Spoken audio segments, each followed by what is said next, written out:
estudando a Bíblia livro a livro, capítulo a capítulo. Estamos no Novo Testamento, encerrando o que seria o módulo 4 do nosso curso presencial de Escola de Profetas em todos os centros de estudos apostólicos. Então tem um centro de estudo aí pertinho da tua casa, você pode participar do curso presencial, e as aulas que nós temos aqui no programa na TV são aulas complementares a você que está estudando. É claro, nós estamos aprendendo cada vez mais segredos da palavra de Deus, revelações e contexto histórico e geográfico. Vamos falar hoje, é claro, sobre o apóstolo Pedro. Primeiramente, vamos ver nesse mapa exatamente a região aí do ministério do apóstolo Pedro. Então você veja aí o mapa que vem ali de Jerusalém, você vê do lado direito Jerusalém. Jerusalém, ele vai subir até Antioquia, e ele vai exercer o ministério durante um tempo apenas nesse eixo, Jerusalém-Antioquia. Tudo indica que ele passou pela região da Ásia Menor, onde hoje é chamada Turquia, e depois muitos estudiosos, tradições, afirmam que o apóstolo Pedro esteve na cidade de Roma. Então ele vai escrever a carta, já no primeiro versículo, falando aos eleitos que são forasteiros da dispersão no Ponto, Galácia, Capadócia, Ásia e Bitínia. Sem dúvida, Bispo G, a região da Ásia Menor, onde hoje é a Turquia. Então ele escreveu para quem? Para judeus? Para estrangeiros? Afinal, para quem ele escreveu? Ele escreveu para a igreja, né? Nesses locais, e a gente vê são 5 províncias romanas, as 5 na Ásia Menor. Mas é uma carta que a gente percebe que ela é escrita, obviamente, para a igreja que está nascendo e para uma igreja que já está maturando. Então, ele já começa a tratar de assuntos mais profundos, ele já vai entrar numa ligação até mais, como é que fala, escatológica, mas num conceito mais aprofundado. Então, o que eu entendo, ele está falando para a igreja que tinha judeus, mas judeus mais helenizados. Uma cultura muito mais helenizada do que aquela que acontecia nas regiões ali da Judéia e aquela até Antioquia, um pouco mais aprofundado ainda. Vamos ao momento do contexto histórico da nossa aula. Então veja aí na nossa linha do tempo um pouquinho do ministério do apóstolo Pedro. Então veja aí, durante o império de Tibério, vai acontecer aí a conversão do apóstolo Pedro, perto aí do ano 27, quando ele é chamado para ser discípulo de Cristo. Jesus vai ter o seu ministério encerrado no ano 30, na sua morte e ressurreição. E aí então o apóstolo Pedro vai inaugurar a igreja apostólica com o derramar do Pentecostes. Depois o apóstolo Paulo também vai se converter. Então nesse período, nada se sabe diretamente sobre o apóstolo Pedro, mas o apóstolo Paulo nós sabemos. Ele foi ali se preparando na região da Antioquia para começar a primeira viagem missionária e abrir as igrejas na Ásia Menor, exatamente para onde Pedro enviou as cartas, essas 2 cartas. Nós vemos a segunda viagem, o apóstolo Paulo abrindo as igrejas já na Europa, e a terceira viagem fortalecendo e abrindo novas igrejas. Durante o Império de Nero, nós vemos o apóstolo Pedro de alguma forma despertando.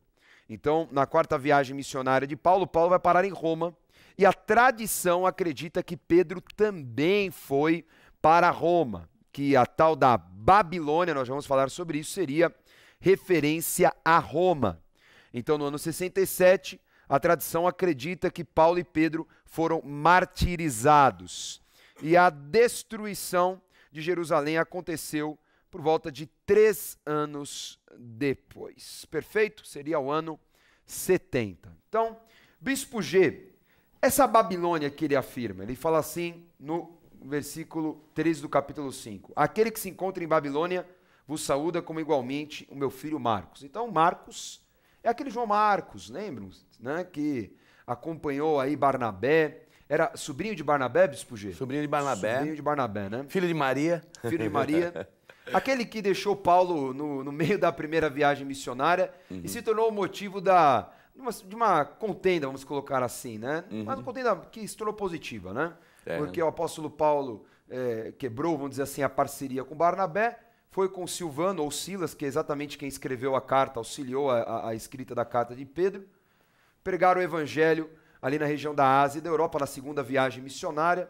e a tradição acredita que ele ficou ali em Antioquia, enfim, Barnabé ficou nessa região de Antioquia. Bom, e essa Babilônia? É a Babilônia mesmo, né, da região da Mesopotâmia, ou era referência a Roma? Não, era referente a Roma. Isso, sem qualquer dúvida, era referente a Roma, porque o que era Roma? Roma era o ponto central do mundo, onde havia toda a prostituição, é algo muito semelhante à Babilônia mesmo.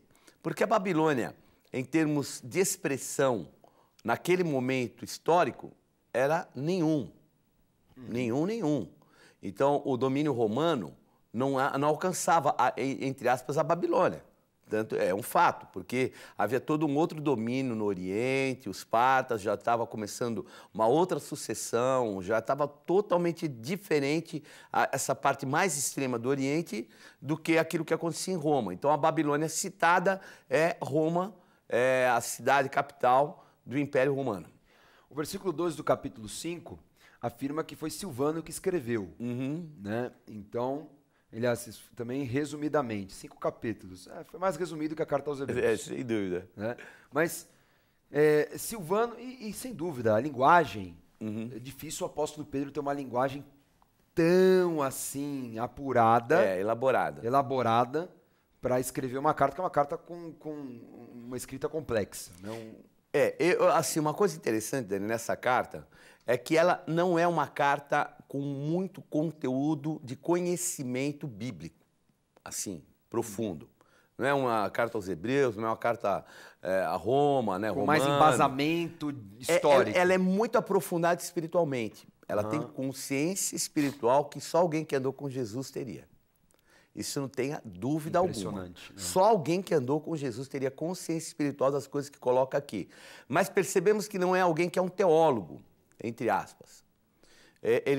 Quando ele cita alguma coisa, ele cita coisas básicas de Jesus. Por exemplo, a pedra angular, que foi rejeitada. Fora esse contexto, ele não fala de profecias anteriores, ele não cita a Bíblia como o Antigo Testamento. Então, a gente vê uma noção. Era alguém presente, mas não era um expert em conhecimento de um teólogo. Por isso que a gente atribui realmente que a autoria é de Pedro, assim. A informação veio de Pedro e talvez Silvano, alguém letrado, escreveu. Deixou o texto com mais brilho, colocar assim, né? Isso. Agora, vale dizer que o apóstolo Pedro, ele passou por uma profunda transformação, porque se você avaliar a pregação ele no capítulo 2 de Atos, ele já não era mais aquele cara analfabeto, pescador da Galileia. E assim, com toda certeza, Jesus não escolheria ninguém burro. Assim, não estou desprezando, mas se o Senhor chama alguém para ser líder, tem um contingente do Espírito Santo, mas tem aquilo que é o talento. Então, a própria parábola dos talentos fala que ele dá, segundo a capacidade, ele dá o talento. Para 5 para um, 2 para outro e 1 para outro, segundo a sua capacidade. Então, para a liderança exercer aquela liderança, obviamente, conhecendo mais a fundo a Pedro, percebeu que ele tinha capacidade, estrutura para, mesmo sendo alguém iletrado, sendo um pescador, ele tinha o quê? Ele tinha conteúdo para poder receber as informações espirituais de Jesus. Ele era alguém que tinha capacidade, ele tinha uma empresa. Claro. Ele era um pescador, mas não um pescador. Ele tinha uma pequena empresa que a gente mostra que alguns dados que Pedro não era um Zé Mané ninguém. Claro. E aqui a gente vê que, obviamente, aperfeiçoado, andou com Jesus, né? Reconheceu até pela forma que falava. Claro. Tudo tem um aperfeiçoamento, o querigma, obviamente. A unção derramada. A unção, que o Espírito Santo nos ensina a respeito de todas as coisas. Então, todo esse contingente, essa carta demonstra tudo isso. Claro. E Pedro tem algo fundamental, né? Ele tinha algo que se você tiver, a sua vida é completamente transformada, independente se você é iletrado ou se você tem muitos diplomas. Ele tinha disposição. Não tinha ninguém com tanta disposição como Pedro. Então, na hora que Jesus falava alguma coisa, todo mundo ficava olhando para o outro. E aí, quem vai responder? Quem respondia? Pedro. Na hora de andar sobre as águas, posso ir? Pode. Pedro. Disposição. Então, o que Jesus olhou? Não, a disposição de um cara que vai ser transformado, vai ser um grande instrumento. Então, a primeira pregação demonstra isso. 3.000 batizados, mas o texto, a pregação, até os termos utilizados, não é mais de um menino... Não é. Não é mais de um menino iletrado. Um menino já com muitos conceitos, muito aperfeiçoado, muito Silvano, educado já. Silvano era alguém mais aprofundado, né? Porque Paulo ele tinha pessoas que ele caminhava que tinham conhecimento. Barnabé é um que já tinha um outro conhecimento. Claro. E Silvano também, né? Então, aí o próprio Pedro aqui fala, fiel, né? Silvano, fiel pelo qual eu vos escrevo, através do qual, né, eu vos escrevo. Então, é Pedro escrevendo através de Silvano. E Silvano não é um Zé também Mané qualquer, alguém Com certeza que tem conhecimento. Não. Bispo G, Pedro morreu na cruz? Assim, né? Obviamente, tudo isso é uma tradição que falam que ele morreu diferente de Jesus, que ele não quis ser crucificado como Jesus, que ele não se sentia digno, e ele foi crucificado de cabeça para baixo. Mas tudo isso são, entre aspas, histórias, suposições. Obviamente, é uma vertente histórica para que isso tenha, vamos dizer, vindo até hoje, mas que a gente não pode afirmar que isso seja uma realidade. Agora, há uma história, aprofundando essa teoria, né, da tradição, que na verdade Pedro ele estava caminhando em Roma, né, naquele momento de Nero, perseguição e tudo mais, e que ele estava saindo e que parece que Cristo apareceu para ele e falou: onde você vai? E aí ele virou as costas e sabia o que tinha que acontecer, que ele tinha que morrer, né? Agora, isso também, a gente tem que tomar um pouco de cuidado, porque são exatamente estas lendas que incentivavam os mártires. É isso mesmo. Né? Então, se ele morreu na cruz, sim ou não, ok, isso aí não acho que tem tanto peso. Agora, peso é Jesus aparecer para ele e falar: vá lá e morre. Aí já é meio estranho. Não é? Porque acho que o Pedro era mais útil vivo. E Jesus não teria que falar duas vezes, porque um dia ele falou: o batismo que eu recebo, vocês vão receber, né? Que era o batismo de sangue. Isso daí era um fato que ia se cumprir na vida de todos, à exceção de João. Mas os demais seriam batizados com sangue, é o batismo que Jesus iria viver. Recebeu, aliás, né? Mas, assim, esse contexto não seria de novo repetido. Acho que Jesus não ia ter que aparecer para falar de novo algo que ele já tinha dito de uma forma muito mais espiritualizada. Bom, João 21 fala isso, né? Vamos ler o versículo 18, diz assim, ó: disse Jesus: em verdade te digo que quando eras mais moço, tu te cingias a ti mesmo e andavas por onde querias. Quando, porém, fores velho, estenderás as mãos e outro te cingirá e te levará para onde não queres. Disse isto para significar com que gênero de morte Pedro havia de glorificar a Deus. Depois de assim falar, acrescentou-lhe: segue-me. Ou seja, João escreveu muito posteriormente esse evangelho. A gente sabe disso. Então, talvez Pedro já estaria morto ou muito próximo disso. Não mencionou, o motivo também não importa, mas Jesus foi claro, né? Você vai morrer e alguém que vai te forçar isso. Não é você que vai chegar lá e me mate e tal. Né? Seria algo realmente forçado.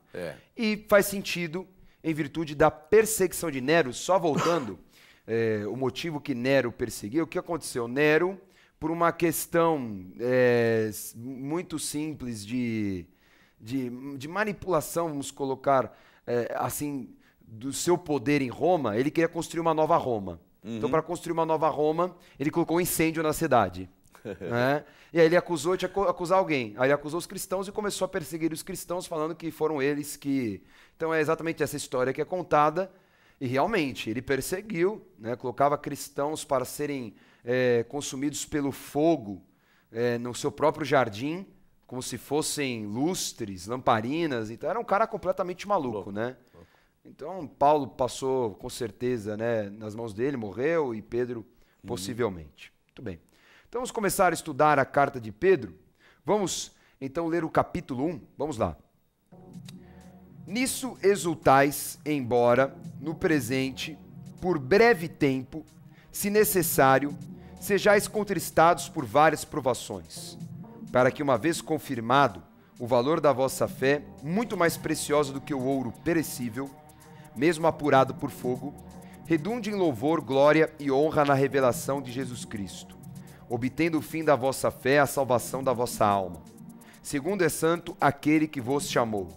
Tornai-vos santos também vós mesmo em todo o vosso procedimento, porque está escrito: sede santos, porque eu sou santo. Bom, isso aí é o versículo dos santistas, né, Bispo Gil? É isso aí. Você que é santista, é o versículo que apoia os torcedores dos Santos. Ser de Santos como eu sou santo, está no Novo e no Antigo Testamento. Meu Deus do céu. Enfim. Abominação, né? O tema central da primeira carta de Pedro é fé para enfrentar as dificuldades. Então, ele vai sempre falar aí sobre fé para superar as adversidades, porque ele estava sendo perseguido, já estava no final de sua vida, e muitos cristãos eram perseguidos durante o império de Nero. E ele vai fazer uma comparação, ele vai usar uma parábola sobre o ouro, porque o ouro, para ser purificado, era derretido e as impurezas ficavam por cima, as impurezas eram retiradas. Ou seja, ele fala, ainda que você tenha um ouro purificado, é incomparável ao valor da fé. Ao valor... Então, ou seja, você está sendo moído em sofrimento, você está sofrendo essas lutas, mas você está sendo mais purificado do que o próprio ouro. Uhum. Então ele coloca aí essa questão. Aliás, outros trechos da palavra de Deus falam sobre, por exemplo, o ferro em brasa para ser preparado. Ou seja, é aquecer o ferro para que ele possa ser manipulado, para que ele possa ser preparado. Forjado, trabalhado. Forjado, né? A forja. Ele fica mais dútil. A palavra é dútil. Dútil. Dútil. Pois é. Então nós vemos aí como é interessante que nós somos provados como se realmente estivéssemos no fogo para quê? Para purificação, para sermos assim manipulados no sentido moldados. do que? Moldados, melhor palavra, né? Moldados para sermos instrumentos melhores para Deus. Sem dúvida. Né? Com mais preparação. Agora também, ele coloca o quê? Que na mesma carta, que essa salvação ela não é algo exclusiva para os judeus. Ainda que ele fale com os judeus dispersos, tal, ele vai falar também que essa salvação está ao alcance dos estrangeiros que se convertem. Vamos ver isso no capítulo 2, versículo 9. Vós, porém, sois raça eleita, sacerdócio real, nação santa, povo de propriedade exclusiva de Deus, a fim de proclamardes as virtudes daquele que vos chamou das trevas para a sua maravilhosa luz. Vós sim, que antes não erais povo, mas agora sois povo de Deus, que não tinhas alcançado misericórdia, mas agora alcançastes misericórdia. Então, Spugê, é claro, ele não está falando aqui só com o judeu, está falando com um povo que não era de Deus. Com certeza. Não é? Então, através de Jesus Cristo agora, porque, será que havia esse sentimento, Bispo G, naquela época, de tipo assim, eu sou um povo especial porque eu sou judeu e vocês não são? Mas sem dúvida. O nível era tão drástico que era assim, era questão de impureza, de não chegar, se aproximar, não caminhar junto, né? Nós vemos as aulas que nós falamos aí de Pedro, né? Em um determinado momento, nem comia junto, eles não comiam junto com os gentios. Uau. Então era assim, eu sou uma raça especial e vocês são, tipo assim, um refúgio, um subpovo. Era muito radical, essa situação era radicalíssima e que a gente percebe que isso trazia um antagonismo muito grande. Muito do que os cristãos colheram foi fruto do que os judeus plantaram. Não adianta, na história isso é uma realidade, principalmente nesse início. Porque Nero não fazia a concepção do que era o cristão, que era o início da caminhada, e do que era o judeu, porque Jerusalém foi destruída. E, então é um caminho paralelo, judeus na dispersão e juntos cristãos formando o caminhar. Então, quando os cristãos foram perseguidos, de todo o século, né, foi século e pouco que eles foram perseguidos, obviamente eles aumentaram muito e os judeus declinaram. Mas o início não tinha diferença ao judeu e o cristão. Era tipo assim, era um bolo só. Porque a igreja era esse contingente já mesclado.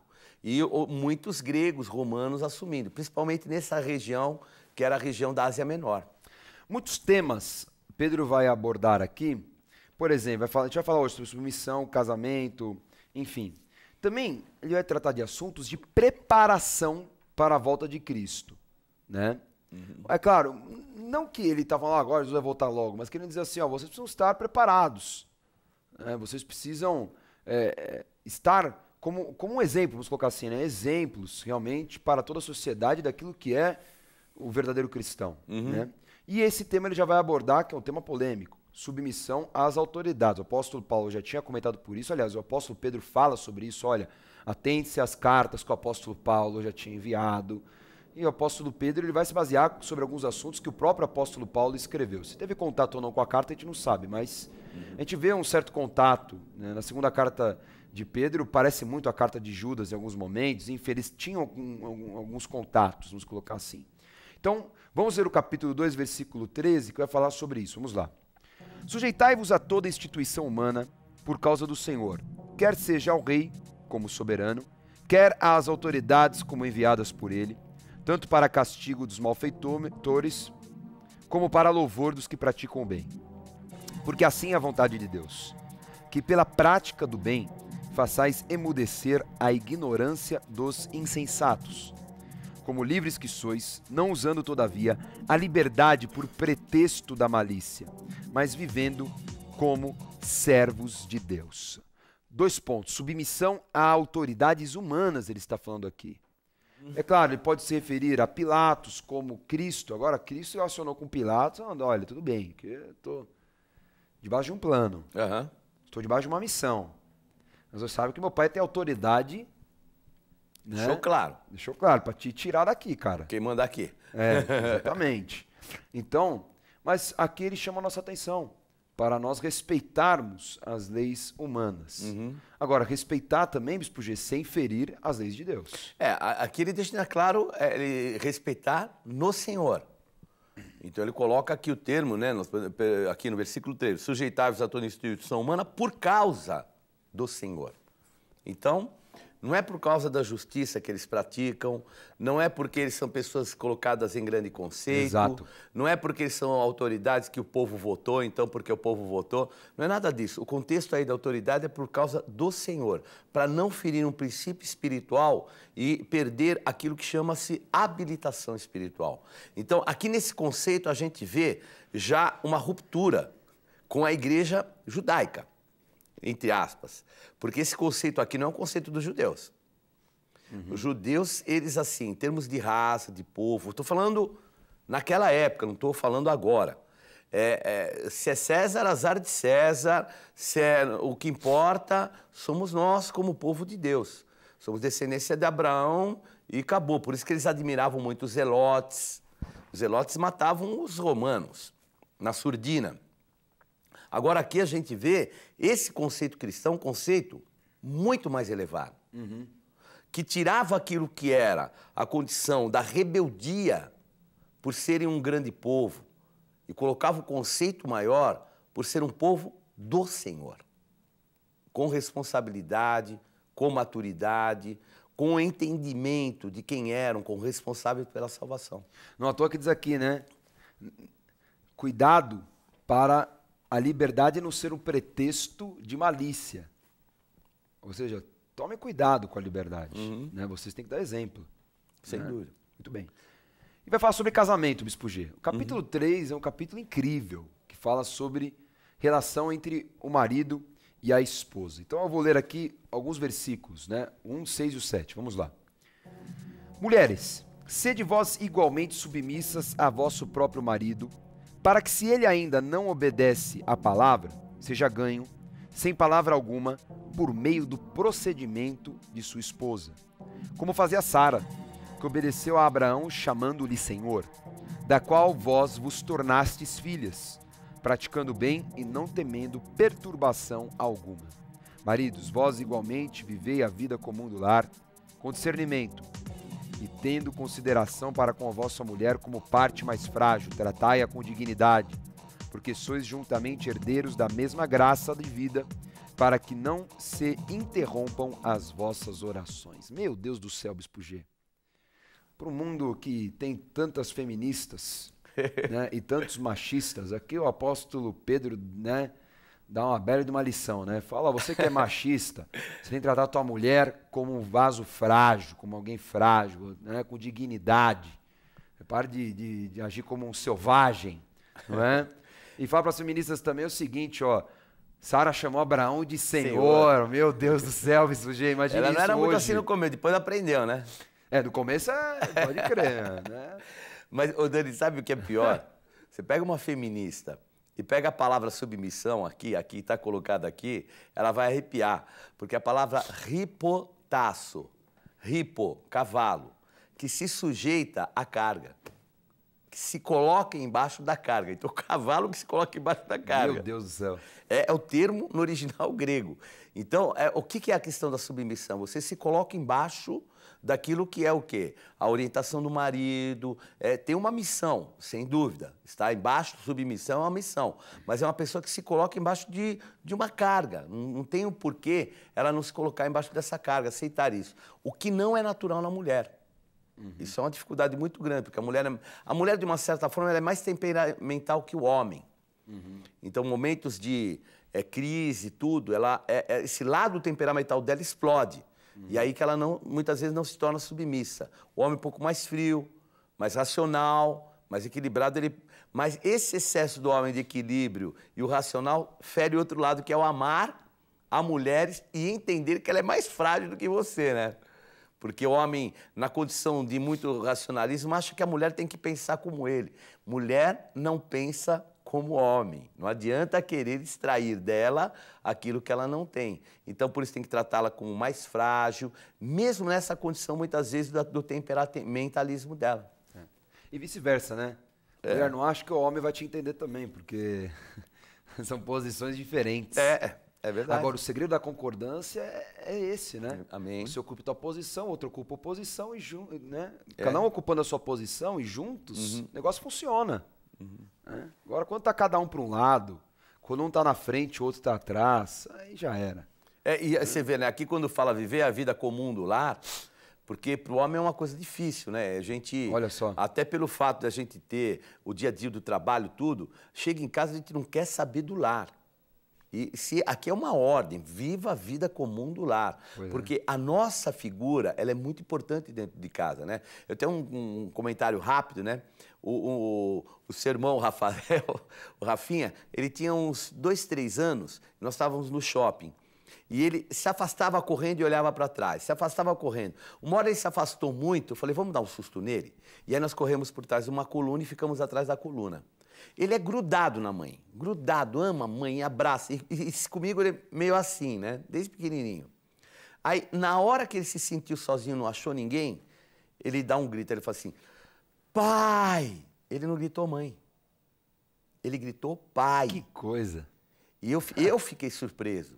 Ele olhou para uma mulher que estava assim e falou, pai! Então, apesar do carinho, se apegado à mãe, carinho da mãe, a mãe cuidou dele, na hora da segurança, o que fala alto é o homem. Por isso que o homem tem que ser participante do lar. Ele é a segurança do lar. Muito bem. Um exemplo interessantíssimo. Hein? Não é? Irmãos, cuidem das crianças, né? Teu referencial. Olha, mais do que nunca, Bispo G, os pais precisam se atentar, saber exatamente como é que é a vida da criança na escola, o dia todo. A comunicação no lar é essencial. Marido, mulher, filhos. Tá? Então você fica a dica aí, né? Porque, infelizmente, depois vem muitos pais pedir oração. O que meu filho isso? Eu pergunto. Olha, faltou comunicação. Com certeza. Faltou cuidado da tua parte. Caminhar faltou junto. mais boa vontade. Mas eu trabalhava o dia inteiro. Não tem desculpa. Aqui, ó, tá falando, ó, viver a vida comum no lar. Viva a vida comum no lar. É isso aí. Paga um preço, mas viva a vida comum no lar. Vamos mudar de assunto, Bispo G. Aqui tem um termo muito interessante, eu vou ler, que fala assim, de pregar para espíritos aprisionados. Aí complica, hein? Vamos lá, capítulo 3, versículo 18.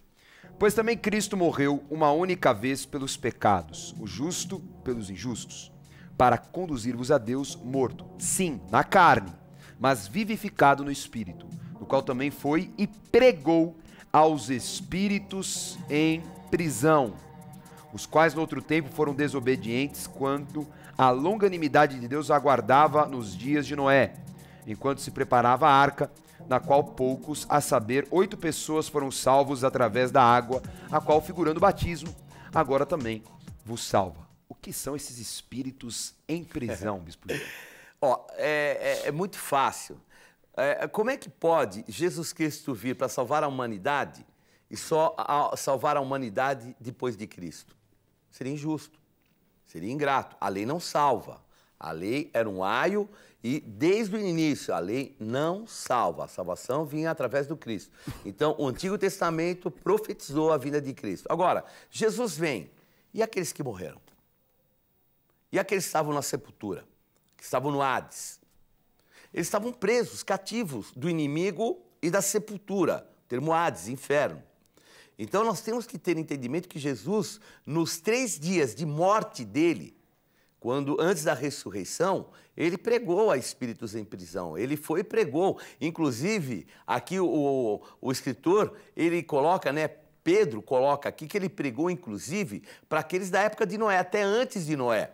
Que a gente acha que eles já morreram lá, veio o dilúvio, balbal, que eles estão fritos. Não, até eles foram chamados. Até Adão e Eva, que estavam em prisão e Jesus pregou para eles, porque senão o evangelho seria vão, não alcançaria toda a humanidade.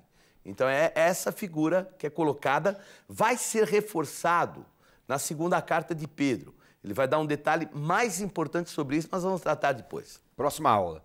Vamos lá, capítulo 4, versículo 10 diz assim: Serviu uns aos outros, cada um conforme o dom que recebeu, como bons despenseiros da multiforme graça de Deus. 12.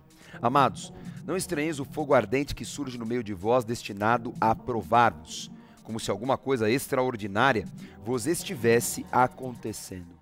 Será mesmo que nós temos que sofrer? Todo mundo vai sofrer pelo Evangelho, Bispo G? Não todo mundo. É assim, nós temos que entender que existem tempos. E nós não podemos colocar um fardo sobre todo mundo. Agora, a perseguição, a guerra espiritual, as situações, para nós, ela é diferente. Não adianta a gente querer esconder que não é diferente. Então, se o ímpio faz alguma coisa, se o cristão faz, parece que a coisa tem um volume. Por quê? Acusador, habilitação, oportunidade, que o diabo quer e assim por diante. Então, essa diferença existe. Ali, obviamente, era um fator mais do momento vivido, a perseguição romana, todo o contexto do início da igreja, tudo aquilo que ele coloca que estava acontecendo e era para provar. Mas, num contexto geral, os cristãos, infelizmente, passam por esse momento de perseguição, de luta. O próprio Jesus fala, não há quem tenha deixado pai, mãe, terrenos, por amor de Deus, que não receba 100 vezes mais, com perseguições. O próprio Jesus sabia que isso ia fazer parte. Mas não quer dizer o provar da maneira que era naquele contexto, que era muito mais profundo. Para encerrar, vamos ler aí o versículo 8 do capítulo 5, muito interessante. Diz assim: Sede sóbrios e vigilantes. O diabo, vosso adversário, anda em derredor, como um leão que ruge procurando alguém para devorar. Então nós vemos aqui exatamente, vamos dizer assim, uma parábola de como se comporta a ação do diabo contra o homem. Então ele fica ali, só procurando uma oportunidade, só vendo a tal da brecha, né, Bispo G? Uma brecha para entrar. Então, é exatamente como Satanás fica ao redor do homem de Deus. Porque o homem de Deus está limpo, está com o Espírito Santo, e fica ali encontrando uma oportunidade. Por quê? Se a gente for complementar com o que Tiago diz, o pecado nasce dentro do próprio homem, pela cobiça. Então, Satanás fica ali, colocando o quê? Criando oportunidades para que o homem caia no desejo, na cobiça, na tentação. E aí sim ele vai conceber o pecado e gerar esse pecado, que depois o salário é a morte. Então, essa questão de ser vigilante é incrível, porque o tempo todo eu tenho que estar atento aos movimentos, para não dar a oportunidade. Bem. Por isso que o apóstolo Paulo fala assim, fugir da impureza. Alguns usam o termo aparência do mal, né? Fugir daquilo que é impuro. Você sabe que vai dar ruim? Não vai, cara. Não tem nem dúvida. Você sabe que ir para aquele bar vai te fazer desejar beber? Não vai. Você sabe que aquela bocada, aquele bar, aquela balada, sei o que for, aquele ponto, aquela pessoa que você vai conversar, você sabe que vai cair? Então não vai. Porque você sabe que é o leão buscando a oportunidade para tragar. Então não adianta, contra o pecado, não adianta você dar uma de super-herói. Né, colocar lá, né, super crente, tudo eu posso naquele que me fortalece. Não. Incrível como todos vão falar a mesma coisa. Pecado você tem que vigiar, pecado você tem que fugir. Cuidado com as oportunidades que Satanás coloca no teu caminho para o roubo. Ele vem para roubar, matar e destruir. E aí encerra falando no versículo 14 sobre saudai-vos uns aos outros com ósculo de amor. O que é ósculo, Bispo G? Ósculo é o beijo, né? A forma de cumprimento, um cumprimento muito forte no Oriente. Até hoje a gente vê que no Oriente ainda as pessoas usam esse padrão. Esse era um padrão que foi incorporado pela igreja. O ósculo é uma forma de cumprimento do Evangelho. Maravilha. Bom, encerramos o estudo da primeira carta de Pedro.